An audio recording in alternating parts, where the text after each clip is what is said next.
These are the sounds that have echoed in families' backyards since the beginning of time. The Rio Grande Valley is a community of hard-working people who enjoyed the company of family and friends. From birds chirping, families laughing and playing, the South Texas region was once seen as a calm place to raise a family. Over the years, the massacre and warfare in Mexico has caused that calm silence to be broken. What you're witnessing is Mexico under fire.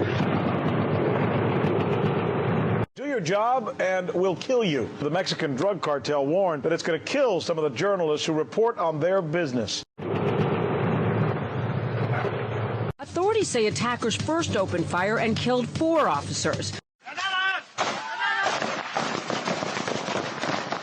There was some type of large shootout at a convenience store in Juarez. 3,111 people were killed in the Mexican city of Juarez last year. Compare that to the war in Afghanistan, which has claimed the lives of 2,421 Afghan civilians. Violence and terror has destroyed a once peaceful country that prided itself on being an escape for many people. Yet, what many people do not take into account is how the war in Mexico has affected border town residents in the Rio Grande Valley. It affected me in a more direct way because I used to live in Guadalajara, Mexico, and it's way down south, and the violence is very, very strong right now there. That was the main reason that I had to move back to the valley because I did not feel safe over there anymore with my family. I was going to school over there. The violence started to get really, really bad, so my parents decided to move back over here because you just can't compare. The quality of life that you have here is very different than what you have in Mexico. This just being one confession of a war-affected casualty, it brings to mind how many other valley residents have been affected. With the war taking so many innocent lives and destroying many families, how are valley residents able to continue with their daily lives and still have admirations for the future?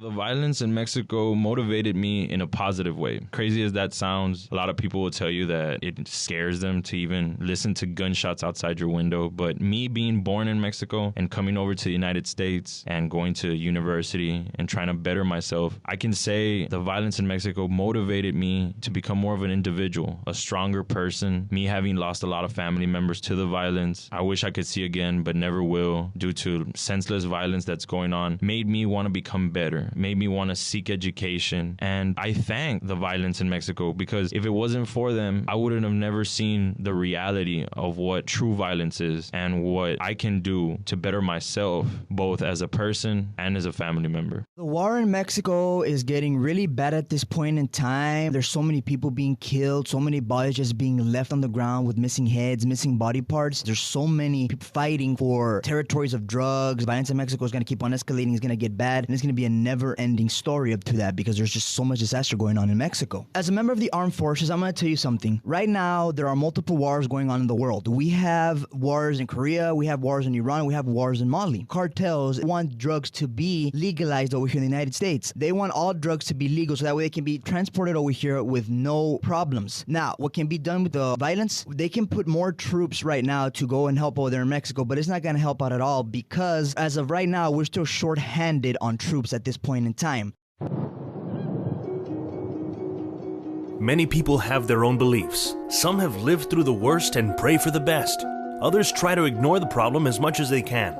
The kidnappings will come to a halt, and the tortures will be prevented, and the murders will come to an end. The forgotten war will always be embedded in the back pages of American history.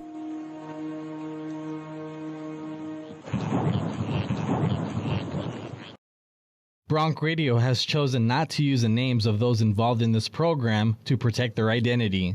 This has been a Bronc Radio production.